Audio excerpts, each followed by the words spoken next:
Samuel پادری کے پاس اس کے ریگستانی گرجا میں ایک خط بھیجا گیا جس میں اسے نیا مذہب قبول کرنے کی دعوت دی گئی۔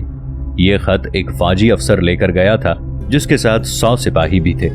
سیموئیل نے وہ خط چاک کر دیا اور کہا، ہمارا سردار بنیامین کے سوا اور کوئی نہیں ہے۔ خدا کی لعنت ہو ان کافروں کے اس خط پر جو رومی سلطنت کی طرف سے مسلط کیے گئے ہیں، اور خدا کی لعنت ہو خلیقودونی اجتماع اور ان لوگوں پر جنہوں نے اس اجتماع کی تجویزوں سے اتفاق کیا ہے۔ اس جرم پر سیموئیل کو اتنا مارا گیا کہ گمان ہوتا تھا مر گیا، لیکن وہ پھر تندرست ہو کر قیرس کی مخالفت کرنے لگا۔ قیرس نے حکم دیا کہ اس کی مشکیں کس کر اور گلے میں لوہے کا توق ڈال کر اسے ہمارے حضور پیش کیا جائے، اور سموئیل یہ کہتا ہوا خوشی خوشی ان کے ساتھ ہو لیا، اگر خدا نے چاہا تو آج مجھے شہادت نصیب ہوگی، اس لیے کہ مسیح علیہ السلام کی راہ میں میرا خون بہایا جائے گا۔ اس کے بعد اس نے بے دھڑک قیرس کو گالیاں دینا شروع کر دی۔ جب اسے قیرس کے حضور پیش کیا گیا تو قیرس نے فوجیوں کو حکم دے کر اسے پٹوایا، یہاں تک کہ اس کے جسم سے خون بہنے لگا۔ اس کے بعد قیرس نے اس سے کہا، سیموئیل او بدبخت زاہد،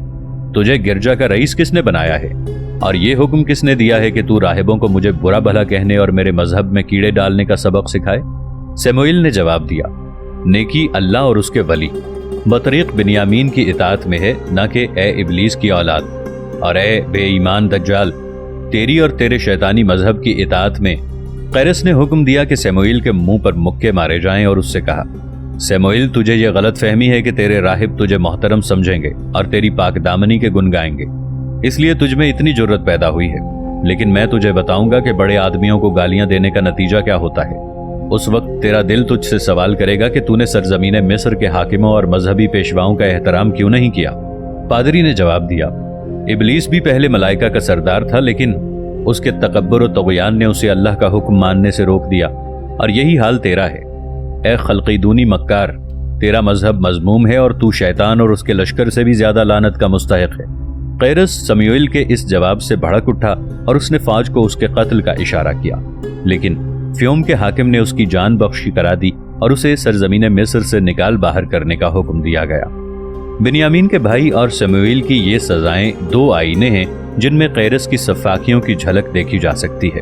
جو لوگ نیا مذہب قبول کرنے سے انکار کرتے تھے انہیں کوڑے لگوائے جاتے تھے، ہولناک سزائیں دی جاتی تھیں اور قید خانے کی تاریک قبروں میں پھینک دیا جاتا، جہاں موت ہی آ کر انہیں اس عذاب سے نجات دلاتی تھی۔ یہ اسی ظلم و تشدد کا نتیجہ تھا کہ ہرقل اور قیرس کی طرف سے عوام کے دلوں میں روز بروز نفرت بیٹھتی گئی، یہاں تک کہ بہت سے لوگ اپنا ایمان بچا کر بلاد نوبہ اور حبش کی طرف ہجرت کر گئے۔ جو لوگ بھاگنے کی سکت نہ رکھتے تھے اور نہ ان میں سختیاں جھیلنے کی ہمت تھی، انہوں نے بادل ناخواستہ اپنا مذہب چھوڑ دیا اور دکھاوے کے لیے سرکاری مذہب میں داخل ہو گئے۔ کچھ ایسے بھی تھے جنہوں نے دولت و منصب کے لالچ میں آ کر نئے مذہب کا طاق اپنے گلے میں ڈال لیا، اس لیے نہیں کہ انہیں اس مذہب سے محبت تھی یا وہ اس پر ایمان رکھتے تھے، بلکہ اس لیے کہ وہ اسے دنیاوی راحت و آسائش کا ایک ذریعہ سمجھتے تھے۔ تاہم اس 10 برس کی مدت میں مصریوں کو جو مصائب و مظالم سہنے پڑے، انہوں نے بزنطینہ، قیصر اور قیرس کے خلاف ان کے دل میں نفرت کا ایک ایسا بیج بو دیا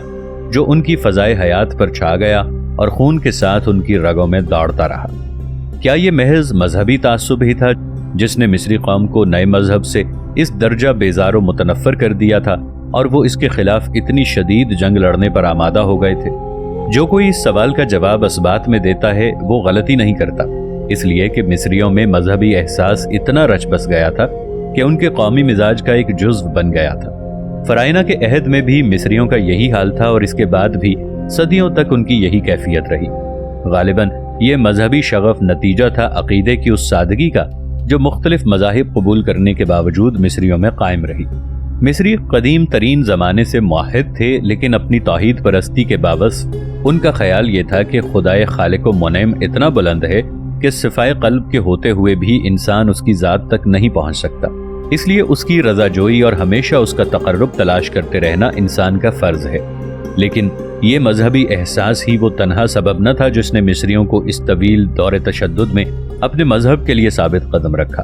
وہ مسیحیت پر فرعونی بت پرستی کے بعد ایمان لائے تھے، اور جس طرح ان کے اسلاف عہد فرائنہ میں اپنے مذہبی علوم پر وسیع نظر رکھتے تھے، اسی طرح ان کے علماء مذہب بھی قبطی شریعت کے مختلف مباحث سے مہارت کی حد تک واقف تھے۔ اس کے بعد انہوں نے اسلام قبول کر لیا اور فقہ اسلامی کو اپنی توجہ کا مرکز بنا کر اس میں تبحر پیدا کرنے لگے۔ مسیحیت اور اسلام کی طرف وہ کسی ظلم یا زبردستی کے زیر اثر نہیں آئے تھے، بلکہ انہیں دلیل و حجت سے مطمئن کیا گیا تھا، اور انہوں نے ان دونوں مذہبوں کی افادیت سے متاثر ہو کر انہیں قبول کیا تھا۔ پھر یہ کیا بات تھی کہ ہرقل کا سرکاری مذہب جب اول ان کے سامنے بطریق احسن پیش کیا گیا تو انہوں نے اس سے بیزاری کا اظہار کیا، بلکہ اسے آنکھ بھر کے دیکھا تک نہیں؟ اور کیا وجہ تھی کہ بعد کو انہوں نے اس مذہب کی اتنی شدید مخالفت کی کہ قیرس کو ان پر اتنے خوفناک مظالم ڈھانے اور انہیں اپنے مذہب سے ہٹانے کے لیے وہ بدترین طریقے اختیار کرنے پڑے جو ہم نے پہلے بتائے ہیں۔ ناظرین، آگے بڑھنے سے پہلے کامنٹ سیکشن میں ہمیں اپنی آراء سے ضرور آگاہ کیجیے گا کہ آپ کو ہماری یہ سیریز کیسی لگ رہی ہے۔ آئندہ آنے والی اقساط سے باخبر رہنے کے لیے ہمارے چینل کو سبسکرائب کر لیں اور ساتھ موجود بیل آئیکن کو ضرور کلک کر لیں۔ شکریہ۔ بلا شبہ اس مسئلے میں سیاسی اثر کو بڑا دخل تھا۔ مصری قوم رومی حکومت سے اتنی تنگ آ چکی تھی کہ اس نے کئی بار رومیوں اور پھر بزنطینیوں کے خلاف شدید بغاوتیں کی۔ وہ ایران کے فوکاس پر حملہ آور ہونے سے پہلے بھی اس حکومت سے تنگ تھے اور ہرقل کے ایرانیوں پر غالب آنے اور انہیں مصر سے نکال دینے کے بعد بھی تنگ ہی رہے۔ فوکاس کی حکومت جبر و استبداد کی حکومت تھی جس نے مصریوں کا پیمانہ صبر لبریز کر دیا تھا۔ چنانچہ ہرقل نے قیصر کے خلاف مسلح بغاوت کی تو اہل مصر نے ہرقل کا ساتھ دیا۔ ایرانی حکومت کی 10 سالہ مدت میں مصریوں نے ایک ایسی آزادی محسوس کی جس کی مثال انہیں فوکاس کے عہد میں ڈھونڈنے سے نہ ملتی تھی۔ اس کا سبب یہ تھا کہ ایرانیوں نے حکومت کے معاملات اس وفاق کی صورت میں جو ایرانی سلطنت کا جانا بوجھا نظام تھا اہل مصر ہی کے ہاتھوں میں رہنے دیے تھے، اور ہر چند کے مصر کی حکومت کے اعلیٰ مناصب ان پر ایرانی حکام ہی مقرر تھے۔ تاہم مصریوں کے وہ بہت سے بوجھ ہلکے کر دیے گئے تھے جو انہیں پیسے ڈالتے تھے۔ اس کے بعد جب ہرقل نے ایرانیوں کو شکست دے کر مصر ان سے واپس لے لیا تو مصریوں کی خوشی کا کوئی ٹھکانہ نہ رہا کہ ہرقل انہی کی طرح عیسائی تھا۔ انہیں امید تھی کہ فوکاس کے خلاف بغاوت میں انہوں نے ہرقل کا جو ساتھ دیا تھا وہ اسے یاد ہوگا اور اس کی حکومت ان کے لیے ایک بوجھ نہیں بنے گی۔ لیکن زیادہ وقت نہ گزرنے پایا تھا کہ قدیم رومی حکومت کی برائیاں ایک ایک کر کے پلٹ آئیں اور انہوں نے محسوس کیا کہ ہرقل کی حکومت ایرانیوں کی حکومت سے بھی کہیں بدتر ہے۔ قیصر کی طرف سے جو حکام مقرر کیے جاتے تھے وہ نہ صرف یہ کہ اہل مصر سے لگان کے طور پر ان کی پیداوار اور مصنوعات سے لے کر بزنطینہ بھیج دیتے تھے، بلکہ سرزمین مصر کو رومی حکومت کی ملکیت سمجھ کر ان کے مالکوں پر جزیہ، اور اگر آپ چاہیں تو اسے لگان بھی کہہ سکتے ہیں، عائد کرتے اور انہیں کھیتی باڑی کرنے کے معاوضے میں ادا کرنا پڑتا تھا۔ اگر آسودہ حالی کا زمانہ ہوتا تو شاید لوگ اس جزیے اور لگان کو صبر و سکون سے برداشت کر لیتے، لیکن جس وقت مصر کی باغ دوڑ ہرقل کے ہاتھ میں آئی ہے، مصر مصائب و آلام کے دور سے گزر رہا تھا۔ فوکاس کے عہد میں اس نہر کے بند ہو جانے سے جو بحیرہ قلزم کو دریائے نیل اور پھر بحیرہ روم سے ملاتی تھی، بے چینی اپنی انتہا کو پہنچ گئی تھی، لیکن اس نہر کو نہ ایرانیوں نے کھولنے کی ضرورت محسوس کی نہ ہرقل کے عمال نے، جس کا نتیجہ یہ ہوا کہ تجارت تباہ ہو گئی اور وہ بہت سے یونانی اور یہودی قلاش ہو کر رہ گئے جو سکندریہ کے بازاروں میں کاروبار کرتے تھے، اور اندرون ملک میں پیداوار و مصنوعات کی قیمتیں اتنی گر گئیں کہ لوگوں کے حواس جاتے رہے۔ شیشے، کپڑے اور کاغذ وغیرہ کی صنعتیں جن سے مصر کے زیریں اور وسطی حصوں کی رونق تھی، کساد بازاری کی نظر ہو گئیں، اور کیوں نہ ہوتی جبکہ مصر کے باہر ان کی کہیں کھپت ہی نہ تھی۔ اب لے دے کے ان کا صرف یہی مصرف رہ گیا تھا کہ قیصر انہیں جزیے کے طور پر وصول کر لیا کرے۔ ان وجوہ کی بنا پر لوگ رومی حکومت سے نفرت کرنے لگے اور ان کے دلوں میں یہ خواہش چٹکیاں لینے لگی کہ مصر اجنبی چنگل سے چھٹکارا پا کر خود مختار ہو جائے۔ لیکن رومیوں نے مصر میں اسلحہ سازی اور ہتھیاروں کے استعمال پر پابندی لگا رکھی تھی، اور مصر کا روشن خیال طبقہ حکومت کا وظیفہ خوار ہونے کے سبب اس کے ہاتھ بک چکا تھا۔ ان حالات میں ایک نہ ایک وسیلہ ہونا ضروری تھا جو قوم کو اس مصیبت سے نجات دلائے، اور اسی لیے اہل مصر بغاوت کی طرف ڈھل گئے۔ ادھر قیرس نیا مسیحی مذہب لے کر آ گیا اور اسے مصر پر مسلط کرنا چاہا، یہاں تک کہ مذہبی گروہ اس کے مقابلے میں اٹھ کھڑا ہوا اور اس پر لان تان کرنے لگا۔ اس طرح مصری قوم کے لیے انتقام کی پیاس بجھانے کا دروازہ کھل گیا اور اس ہولناک جبر و استبداد کا دور شروع ہو گیا جو آپ کی نظر سے پہلے گزر چکا ہے۔ اسی نے مصریوں کے دل میں قیصر، قیرس، ان کی حکومت اور ان کے نئے مذہب کی طرف سے نفرت کا زہر گھول دیا۔ یہ تمام واقعات امیر المؤمنین رضی اللہ عنہ اور دوسرے باخبر مسلمانوں سے پوشیدہ نہ تھے۔ جور و ستم کا یہ طوفان جو مسلسل 10 سال تک مصر میں تباہی مچاتا رہا، رسول اللہ صلی اللہ علیہ وآلہ وسلم کی وفات سے ذرا پہلے شروع ہوا تھا اور عہد صدیقی سے گزر کر عہد فاروقی کے ان لمحات تک جا پہنچا تھا جن میں مسلمانوں نے مصر کی سرزمین پر قدم رکھا۔ 10 سال کی اس مدت میں عربوں اور مصریوں کے درمیان حسب سابق تجارت ہوتی رہی اور دونوں ملکوں کی بڑی بڑی خبریں آپس میں ایک دوسرے کو ملتی رہیں۔ عربوں کو مصر کے متعلق معلومات اس لیے بھی زیادہ تھیں کہ مصر کی سرحدیں شام سے ملتی تھیں۔ اس صورت میں ضروری تھا کہ حضرت عمرو بن عاص رضی اللہ عنہ سب سے زیادہ مصر کے حالات سے واقف ہوتے کہ وہ فلسطین میں مقیم تھے اور فلسطین جور و ستم کے اس جہنم سے قریب تر تھا جہاں اہل مصر نے قیصر اور اس کے عمال کے خلاف علم بغاوت بلند کر رکھا تھا۔ چنانچہ ابن عاص رضی اللہ عنہ جانتے تھے کہ اگر عربوں نے مصر میں رومیوں پر حملہ کیا تو جبر و ظلم کی جکی میں پسنے والی مصری قوم اپنے حاکموں کی حمایت و اعانت کا کوئی جذبہ اپنے اندر نہ پائے گی۔ اگرچہ انہیں یہ بھی یقین تھا کہ اہل مصر عربوں کی صف میں شامل ہو کر اس خوف سے رومیوں کے خلاف نہیں لڑیں گے کہ مبادا عربوں کو شکست ہو جائے، پھر ان کے اور عربوں کے درمیان کوئی ایسا رشتہ بھی نہیں ہے جو ان میں جوش پیدا کر سکے، اس لیے کہ نسلی، لسانی اور مذہبی اعتبار سے وہ ایک دوسرے سے بالکل مختلف ہیں۔ حضرت عمرو بن عاص رضی اللہ عنہ کو اپنے اس گمان پر کہ اہل مصر رومیوں کی اعانت میں سرد مہری سے کام لیں گے، اس لیے اور بھی اطمینان تھا کہ اس زمانے میں کیا مصری اور کیا غیر مصری مسلمانوں کی سیاست کو سب جانتے تھے۔ انہیں معلوم تھا کہ مسلمان کسی کے مذہبی معاملات میں مداخلت نہیں کرتے، نہ کسی کو اس کے عقائد سے ہٹانا چاہتے ہیں۔ قرآن کے اس ارشاد کی بنا پر کہ اب جو کوئی سیدھی راہ اختیار کرے اس کی راست روی اس کے لیے مفید ہے، ان کا اصول یہ تھا کہ جو کوئی اپنے دین پر قائم رہ کر جزیہ ادا کرنا چاہے اسے اپنے فعل کا اختیار ہے، لیکن چونکہ مذہبی مظالم ہی رومیوں کے خلاف اس بغاوت کا سبب تھے جس کی آگ تمام اہل مصر کے دلوں میں بھڑک رہی تھی، اس لیے ان کا اسلامی رواداری کو خوش آمدید کہنا اور مسلمانوں اور رومیوں کی جنگ میں تماشائی کی حیثیت اختیار کرنا کوئی تعجب کی بات نہ تھی۔ وہ نہ مسلمانوں کے غلبے کے صورت میں رومیوں کو جوش دلا سکتے تھے، نہ اپنے اور رومیوں کے مذہبی اشتراک کی بنا پر ان کی حمایت میں مسلمانوں سے لڑ سکتے تھے، اس لیے کہ انہیں رومیوں پر سرے سے یہ اعتماد ہی نہ تھا کہ وہ عدل و انصاف سے کام لے کر حکام اور رعایا میں مساوات برتیں گے۔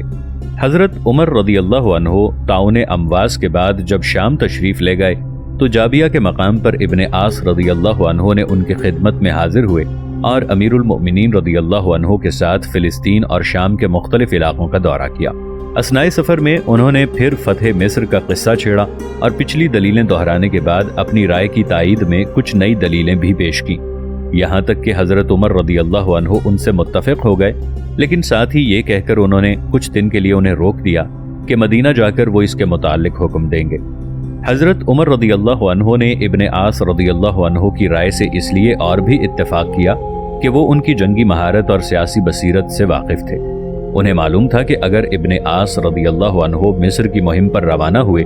تو اپنی ان خوبیوں کے سبب اللہ کے حکم سے کامیاب رہیں گے، اور واقعات نے ثابت کر دیا کہ امیر المؤمنین رضی اللہ عنہ کا اندازہ غلط نہیں تھا۔ حضرت عمرو بن عاص رضی اللہ عنہ کی شخصیت نے جو ذہانت و دلیری کی جامع تھی انہیں فتح مصر کا ہیرو بنا دیا۔ حضرت عمرو بن عاص رضی اللہ عنہ حضرت خالد رضی اللہ عنہ بن ولید کی طرح آتش زار جنگ میں بے دھڑک کود پڑنے کا نام بہادری نہیں سمجھتے تھے، بلکہ ان کی دلیری بڑی سوجھ بوجھ کی دلیری تھی جو عجلت و بے صبری کے مقابلے میں استقلال و تحمل ہی کو کامیابی کا ذریعہ قرار دیتی تھی، اور صبر و تاخیر کا دامن اس وقت تک ہاتھ سے نہ چھوڑتی تھی جب تک حالات ہی جرت و اقدام کے متقاضی نہ ہوں، اور جب تک یہ یقین ہی نہ ہو جائے کہ فتح اس جرت و اقدام کا لازمی نتیجہ ہوگی۔ اس کے علاوہ ان کی ذہانت جنگ میں عملاً حصہ نہ لینے والوں کو بھڑکانا پسند نہیں کرتی تھی، اور وہ جبر و تشدد کی بجائے ان لوگوں کو لطف و مہربانی کے سلوک کا زیادہ مستحق سمجھتے تھے۔ لیکن جہاں کہیں آپ کو تشدد پر مجبور پاتے تھے وہاں اس میں تکلف بھی نہیں کرتے تھے، تاہم حد سے زیادہ سختی ان کے اصول کے خلاف تھی۔ پھر دوسرے اسلامی سپہ سالاروں کے مقابلے میں وہ اس نکتے کو بروئے کار رکھتے تھے کہ جنگ دھوکے اور فریب کا نام ہے، اس لیے اس کے دوران میں اعلیٰ اخلاقی قدروں سے چمٹے رہنا چندہ ضروری نہیں۔ جس سپہ سالار کی خصوصیات یہ ہوں وہ اگر مصر فتح کرنے چلے تو بلا شبہ توفیق الہی کا زیادہ سے زیادہ مستحق ہے۔